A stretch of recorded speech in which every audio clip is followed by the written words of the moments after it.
वाह, क्या आईपीओ है।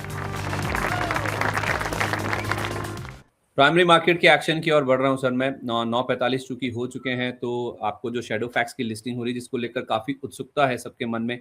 हर कोई जानना चाहता है कि उसमें क्या हुआ, कहाँ पर लिस्टिंग हो सकती है। तो ₹124 का इशू प्राइस है। 119.50 ये लेवल था जहाँ पर ग्रे मार्केट मान के चल रहा था कि लिस्टिंग हो सकती है ₹4.5 नीचे।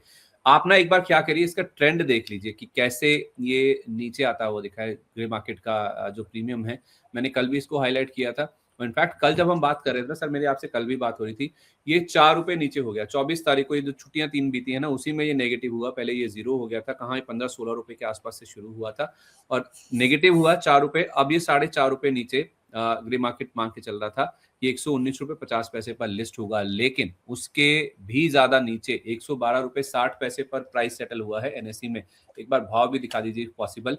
9.2%, ऑलमोस्ट 9.25% नीचे ₹112.60 पर ₹124 वाला सर ये लिस्ट होने की तैयारी कर रहा है। सर सब्सक्रिप्शन ठीक-ठाक था, पौने 3 गुना के आसपास ये सब्सक्राइब हुआ था और इसमें आप देखेंगे ना, तो सबसे इंटरेस्टिंग जो नंबर्स आपको दिख रहे हैं ना सब्सक्रिप्शन वाइज़, उसमें जो क्यूआईबीज़ हैं, जो कि समझदार, लंबी अवधि के निवेशक, ज़्यादा पैसा, ज़्यादा समझ लेकर आते हैं, इनका पोर्शन ज़्यादा सब्सक्राइब होता है। सर, इनको बिज़नेस मॉडल समझ आता है या लॉन्ग टर्म की ग्रोथ दिखती है, तो ही ये किसी कंपनी में पैसा लगाते हैं। मेरी कुछ फंडामेंटल एनालिस्ट से जो बात हो रही थी ना सर, इसको ना ब्लू डार्ट से कंपेयर किया जाता है।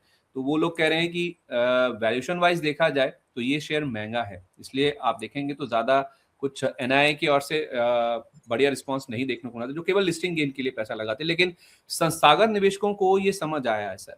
तो उस लिहाज से क्या कोई पॉसिबिलिटी नज़र आती है, लोअर लेवल्स पे बाइंग इंटरेस्ट आएगा, अगर संस्थागत निवेशक इसमें बड़ा पैसा लगाकर बैठे हुए हैं?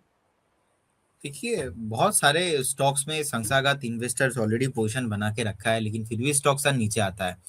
एंड कल भी हमारा डिस्कशन यही हो रहा था, क्योंकि देखिए, कोई अगर कंपनी जीएमपी नीचे आया है, ग्रे मार्केट प्रीमियम अगर नीचे आया है, सो अगर मार्केट का एनवायरनमेंट बढ़िया रहता है, तो कहीं ना कहीं हम घूम फिर के देखा कि रातों रात भी चेंजेस होता है। लेकिन जिस तरीके से मोमेंटम दिखाया है जो है प्राइमरी मार्केट में, ग्रे मार्केट डिक्रीज हुआ है, आई डोंट थिंक कि आपको होल्ड रखना चाहिए। अगर लिस्टिंग अभी 10% नीचे हो रहा है, आपको एक बार एग्जिट होने का ही सलाह मैं दूंगा। फिर अच्छा, से कोई एक एडवेंचर हफ्ता नहीं? टाइम दीजिए। नहीं, एक हफ्ता टाइम दीजिए, और जो आईपीओ हुँ, बेस बनेगा, आज का जो क्लोजिंग है, अगर आईपीओ बेस के ऊपर सस्टेन करता है, then we should think at least. लेकिन अभी इस हुँ, तरीके से मार्केट खराब है और 10% नीचे भी आया है, सो अभी तो हुँ, फ्रेश बाई करने का सलाह नहीं रहेगा। फ्रेश एग्जिट होने का सलाह मैं दूंगा। अगर जैसे ही लिस्टिंग होता है, मेरे हुँ। अकॉर्डिंग तो आपको एग्जिट करना चाहिए, फ्रेश इन्वेस्टमेंट नहीं करना चाहिए। मतलब आप कह रहे हैं कि जो भी घाटा हो रहा है, जितना भी डिस्काउंट पे लिस्टिंग हो रही है, एक बार घाटा बुक करके निकल जाइए अगर आपको इसका सब्सक्रिप्शन मिला है तो। जी, जी, जी, बिल्कुल। नहीं तो क्या है, आप वेट करते रहेंगे। आप सोचेंगे कि नहीं, मैं मेरे पास 6 महीना टाइम है। मैक्सिमम लोगों के पास यही होता है, 6-8 महीना टाइम होता है जब लिस्टिंग या फिर नुकसान में होता है। सो 6-8 महीना time is not important, the environment is all about the price actions. अगर प्राइस एक्शन आज का क्लोजिंग के लिए में बहुत इंपॉर्टेंट रहेगा। अगर price actions continuously higher high formation बनाते हैं, आप रहिए, आप किसके बात सुनेंगे? आप प्राइस एक्शन के साथ चलिए। प्राइस एक्शन खराब है, आप छोड़ दीजिए। प्राइस एक्शन अच्छा हो रहा है, आप लेके रखिए। तो प्राइस एक्शन के साथ चलेंगे, जिंदगी में कभी लॉस होगा नहीं। और मुझे लगता है कि एक बार आपको जो है व्यू, अभी तो नेगेटिव ही मेरा है, मैं तो एक बार एग्जिट करने में ही ज्यादा कंफर्टेबल रहूंगा, रादर देन बाइंग, होल्ड करना, टेंशन करना। ऐसे मुझे लगता है कि आपको ज्यादा नुकसान हो सकता है। टेंशन ना रहे ज़्यादा, इसलिए आप निकल जाइए इससे, ज़्यादा बेटर है आपके लिए। अच्छा, कुछ और भी सवाल आए हैं जब तक ये लिस्ट होता है ना सर। हाल ही में जो लिस्टिंग हुई है कंपनियों की, एक सवाल था जिसमें 3 नाम थे। एक जारो था सर, आप जारो का चार्ट देखिए, JARO, मैं उनका सवाल ढूँढ रहा हूँ, पहले आया था। अच्छा हाँ, मिल ही गया, पूजा चौधरी जी का सवाल था। ये कह रही हैं कि नमस्ते सर, मुझे जारो, रीगल रिसर्च और ओखला आईपीओ में मिला था, अब मैं क्या करूँ? तो सर जारो से शुरुआत कर लेते हैं, जारो इंस्टीट्यूट। अब देखिए, ज़ारो अभी बेसिकली जिस तरीके से प्राइस एक्शन चल रहा है 491 के आसपास, एंड मुझे लगता नहीं कि सर यहाँ पे इमीडिएट लेवल पे किसी को बाय करना चाहिए। स्ट्रिक्टली स्टॉप लॉस आप 474 के आसपास मेंटेन कीजिए एंड बने रहिए। 474 अगर इसके नीचे कभी भी सस्टेन हो जाता है ना, आपको एग्जिट होके निकल जाना चाहिए। फिलहाल अभी भी हर एक उछाल में एग्जिट का ही व्यू आपको ढूंढना चाहिए। होना भी चाहिए एंड सर, जो आपकी स्ट्रेटजी है, क्योंकि मैं इसका ना इशू प्राइस देख रहा था 890 रुपए का था, आपको भी चार्ट पर दिख ही रहा होगा, तो उस हिसाब से तो बहुत नीचे है सर। तो फिर तो मैं थोड़ा डर ही रहा था। आप कह रहे थे कि 474 रुपए का स्टॉप लॉस लगा लीजिए, मैं सुनने की वेट ही कर रहा था कि अब आएगा कि अब आएगा कि आप साढ़े चार पर या किसी भी लेवल पर निकलने की कोशिश कीजिए। तो आपकी वो स्ट्रेटजी के हिसाब से तो फिट नहीं बैठ रहा। नहीं, फिट नहीं बैठ रहा है, आपको एग्जिट होने का ही प्लान है। बाकी इतना नीचे आ गया है इसीलिए एक स्टॉप लॉस दे रहे हैं हम, और स्टॉप लॉस पे आप एक बार मेंटेन कीजिए एंड एक बार कभी भी कुछ उछाल पे एक बार एग्जिट होने का प्लान कीजिए। ओक्ला 575 हर एक उछाल में एग्जिट होने का ही प्लान रहेगा, क्योंकि सेम है आईपीओ बेस के नीचे 30 40 50% एवरेज हमने बहुत कंपनी देखा है नीचे आ जाता है, एक बार एग्जिट होने का ही प्लान ढूंढिए। और रीगल रिसर्च, इसका इशू प्राइस था 102 रुपए का। ओके, अभी ऑलमोस्ट चल रहा है प्राइस 61.68, राइट? यही वाला है क्या? हाँ, okay, REGAL, REGAL, okay. Regal research, हाँ। नहीं, ये तो अच्छा एंटरटेनमेंट अच्छा, ये रीगाल, अच्छा ये रीगाल रिसोर्सेस है सर। हाँ, रिसोर्सेस होगा। हाँ, तो फिर मैं जो देख रहा हूँ ये है 61.68 का प्राइस चल रहा है।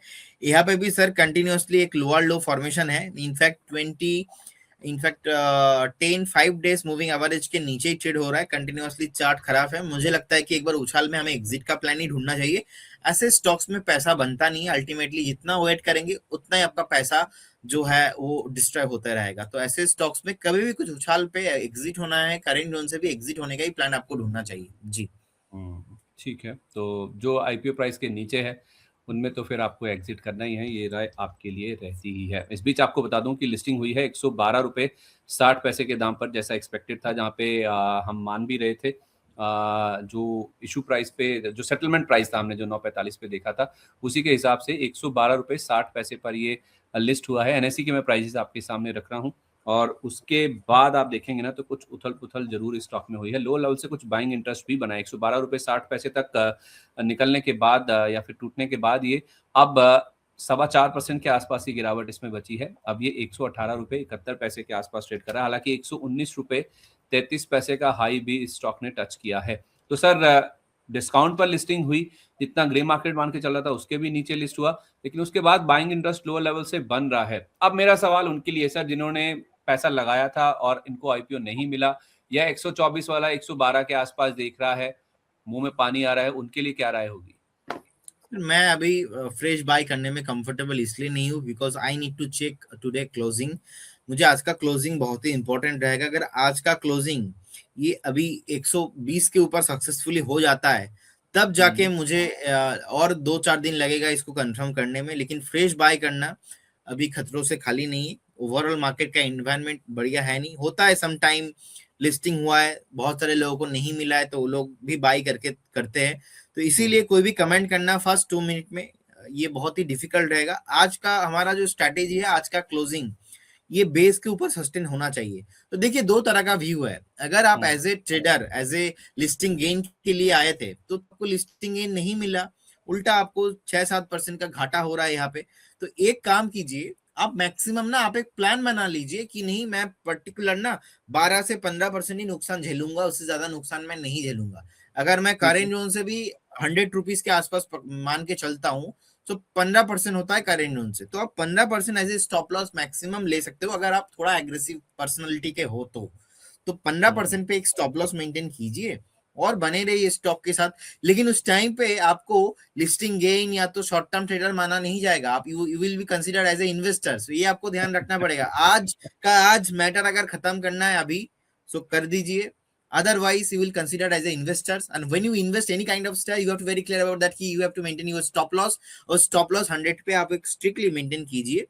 बाकी आप बने रहिए, लेकिन फ्रेश बाय करने में मैं ज्यादा कंफर्टेबल हूं नहीं। मेरे स्ट्रैटेजी के हिसाब से आज का क्लोजिंग बहुत इंपॉर्टेंट रहेगा। Due to the market sentiment मैं अभी कंफर्टेबल नहीं हूं करेंट जोन से बाय करने के लिए।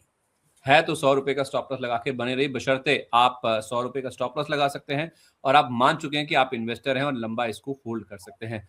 अगर आप शॉर्ट टर्म के लिए लिस्टिंग गेन के लिए घुसे थे, दिल बड़ा कीजिए, पक्का कीजिए, इसमें से निकल जाइए, आपके लिए वही राय सबसे बेटर होगी। एक आखिरी सवाल ले रहा हूं सर मैं, वो है नैन्सी जी का। कह रही है कि good morning, thank you for always guiding us, a good analyst leads a better anchor to be great. Sir आपकी मेहनत का ना मुझे श्रेय दे रही हैं कि आप मेरी वजह से अच्छे हैं। आप सर इसका मैं तो जवाब नहीं दे पा रहा हूँ सर। नहीं सर, आप एक्चुअल में बहुत अच्छे एंकर ही है। मतलब आप, बस। आपके जैसे एंकर तो अब बहुत अब कम है इंडस्ट्री में। 20 अब साल कुछ से लोग का सोच रहे होंगे एक्सपीरियंस। अब कुछ लोग सोच रहे होंगे सर अच्छा सुनने के लिए जानबूझ के बोला है कि हाँ मुझे अच्छा बोलिए। नहीं नहीं नहीं सर, संदीप जी आपका जियो पॉलिटिक्स बहुत ही स्ट्रांग है। इनफैक्ट ये आप ही के लिए मैं आज ना, मतलब आपके, आप बोलेंगे सर नहीं आपके लिए नहीं, ये व्यूअर्स के लिए। मतलब मेरा आजकल पढ़ाई बहुत तगड़ा हो चुका है। मतलब हाँ, मैं देख पा रहा हूँ कि आपके साथ 1 साल से शो कर रहा हूँ और बहुत ही अच्छा आपका पकड़ है जियो पॉलिटिक्स में।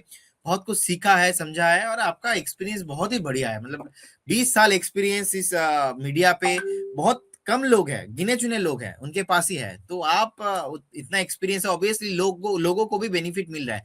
और सम टाइम मैंने देखा है, मैं कुछ बताना नहीं चाहता, आप वो मतलब ठीक है, इधर उधर का बातें करके आप पूछ ही लेते हो। सो ये एक एंकर का ना क्वालिटी होना चाहिए जो आप में है, जो मैं देखता हूँ। मतलब ये मतलब तो लोगों को भी पता चल गया है। बहुत सारे लोग अभी जो जेनजीज है वो आपको न्यू जान रहे, लेकिन आप तो सर उस जमाने के आदमी हो जिस जमाने में मतलब हम लोग मार्केट में आए भी नहीं थे, राइट? पूरा पूरा बुढ़ापा फील करा दिया सर आपने कि हाँ पुराने जमाने के लोग हैं ये हैं। लेकिन एक चीज जरूर है सर, मैं एक चीज देख भी रहा हूँ, आप कुछ कुछ फंडामेंटल चीजें, ये एमओडी, ये कितना एलोकेशन होगा, आपके जो रिसर्च हेड है ना बहुत बढ़िया काम कर रहे हैं और आपको भी पूरा डेटा फीड कर रहे हैं। आप भी ना टेक्नो फंडा बनते जा रहे हैं और फंडामेंटल आधार पर चीजों को साथ साथ जोड़ने की कोशिश कर रहे हैं। लेकिन हाँ एक मैंने कॉम्प्लीमेंट लिया कि आप कह रहे हैं ना कि जो चीज निकलवानी है ना, मैंने आपसे आईपीओ के ऊपर बुलवाना शुरू कर दिया जो आप नहीं बोलते थे। हाँ वो मैं जो मैं देख लिया सर, वो मैं देख लिया। सो अभी क्या किया जाए, वो थोड़ा बहुत मैं भी समझता हूँ तो बता देता हूँ। माफी चाहता हूं सर, लेकिन आपको मैं पुश कर रहा हूं आपकी लिमिट्स को। बस एक सवाल का जवाब दे दीजिए सर, एमबी फोटोवोल्टिक का, ये नैन्सी जी कह रही है कि इसका क्या आईपीओ बेस बन गया है, इसमें बाय कर लें एमबी फोटोवोल्टिक। ओके, देखिए पर्टिकुलर स्टॉक अभी 192 के आसपास चल रहा है। आई डोंट थिंक यहाँ पे अभी करंट बाय करना चाहिए। मुझे लगता है कि एक बार वेट कीजिए, क्योंकि आईपीओ बेस के नीचे सस्टेन हो रहा है 192 स्टॉक ना। 230 के ऊपर एक बार हम सोचेंगे, 230 के ऊपर इसमें फ्रेश मोमेंटम आएगा। तो थोड़ा स्मॉल कैप को अभी अवॉइड कीजिए, स्मॉल कैप को अवॉइड कीजिए, स्मॉल कैप को अवॉइड कीजिए, अभी नहीं लेना है। स्मॉल कैप को अवॉइड कीजिए, स्मॉल कैप को अवॉइड कीजिए, स्मॉल कैप को अवॉइड कीजिए, ठीक है। अवॉइड होता नहीं है लेकिन सर करना बहुत मुश्किल है, लेकिन सलाह फिलहाल यही है कि स्मॉल कैप को आप अवॉइड करके चलिए। चलिए इसी के साथ सर मैं शो को वाइंड अप कर रहा हूँ। एक बार बस आपको शैडो फैक्स का ना प्राइस दिखा देते हैं, क्योंकि लिस्टिंग हुई है 112 रुपए 60 पैसे पर लिस्ट हुआ है, 119 रुपए 33 पैसे तक भी गया और अभी 116.50 के आसपास कहीं ट्रेड कर रहा है। तो आप ये तय कीजिए, आपकी रणनीति इस बात से तय होगी शैडो फैक्स में कि आपका व्यू कितना है। क्या आप शॉर्ट टर्म के लिए एंटर किए हैं या फिर लॉन्ग टर्म के लिए? अगर लॉन्ग टर्म के लिए है तो 100 रुपए का स्टॉप लॉस है, आप लगाकर बने रहिए। अगर शॉर्ट टर्म है तो बड़ा दिल कीजिए, पक्का कीजिए, घाटा लेकर अभी के अभी तुरंत खत्म कर दीजिए, टेंशन सिरदर्दी खत्म हो जाएगी, इससे आप निकल जाइए। ऐसा हमें प्रदीप सर ने राय दी है। बहुत शुक्रिया आपका सर आज कार्यक्रम में शामिल होने के लिए। जिन भी स्टॉक्स को लेकर बातचीत हुई, चर्चा हुई है, नई लिस्टिंग हुई है, इसमें कोई डिस्क्लेमर सर? सर देखिए, जितने भी स्टॉक्स को लेकर बात हुआ है, कोई भी स्टॉक्स पे मेरा है, हमारे कंपनी का कुछ भी पोजीशन नहीं होता है। नो कॉन्फ्लिक्ट ऑफ इंटरेस्ट, ऐसा ही रहा है। हम कुछ क्लाइंटों को भी देते हैं, हो सकता है कुछ कॉल क्लाइंटों के पास हो, हमारे पास नहीं है। No conflict of interest. And stock market पे कुछ भी गारंटी नहीं होता, पास्ट परफॉर्मेंस फ्यूचर में इंडिकेट नहीं होता। जब भी आप इन्वेस्टमेंट कीजिए, कहीं आपका जो पर्सनल फाइनेंशियल एडवाइजर है उनसे जरूर सलाह लेके उसके बाद ही इन्वेस्टमेंट कीजिए। बहुत बहुत धन्यवाद संदीप जी आपको एंड मनी नाइन्स के सारे व्यूअर्स को। नमस्ते, हैव ए गुड डे। बहुत शुक्रिया, thank you so much sir and wish you a very good day sir. वाह, क्या आईपीओ है।